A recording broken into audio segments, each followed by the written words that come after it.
আমার খালি মনে আছে আমি প্রথম দিন যাচ্ছি, একটা বেতের ব্যাগ, আগে বেতের ব্যাগ পাওয়া যেত সুন্দর, বেতের ব্যাগের ভিতরে একটা পাতলা কম্বল আর একটা জামা আর লুঙ্গি নিয়ে রওনা দিচ্ছি। আর আমি যাচ্ছি, তোমার ভাবি এক কোণে চুপচাপ দাঁড়ায় আছে, আর আমার ছেলে আমার জামা ধরে টানতেছে আর বলতেছে, আব্বু তুমি কই যাও, আব্বু তুমি কই যাও। ওই স্মৃতি আমি কোনোদিন মুক্ত,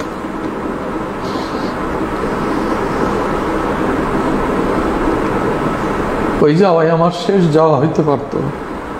এই স্মৃতিগুলি তমালের মা নিজে চোখে দেখছে। ওই বাসায় আর কেউ নাই, ও আমার এরকম করে জামা টানতেছে আর বলতেছে, আব্বু তুমি কই যাও, আব্বু তুমি কই যাও। আমি আর মুশগুল হাঁটতে হাঁটতে বাড়ির থেকে বের হয়ে চলে গেলাম। বহুদিন আমাকে এই শব্দটা আহ্বান করছে। যতবার আমি রিস্ক নিয়ে ফেরত আসতাম, আমার ছেলেটাকে দেখার জন্যই আসতাম।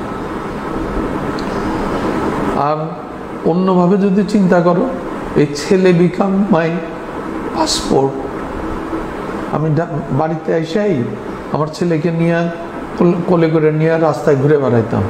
রবিবার তো তখন মানুষজন কম, তো কেউ বিশ্বাস করতে পারতো না যে এতটুকু একটা বাচ্চা বাড়িতে ফেলাই থেকে কেউ মুক্তিযুদ্ধে যাইতে পারে। That was a very interesting feature.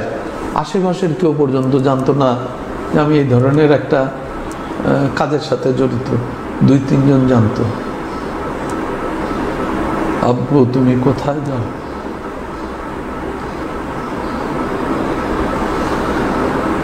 এই ঘটনা অসংখ্য মানুষের জীবনে ঘটছে,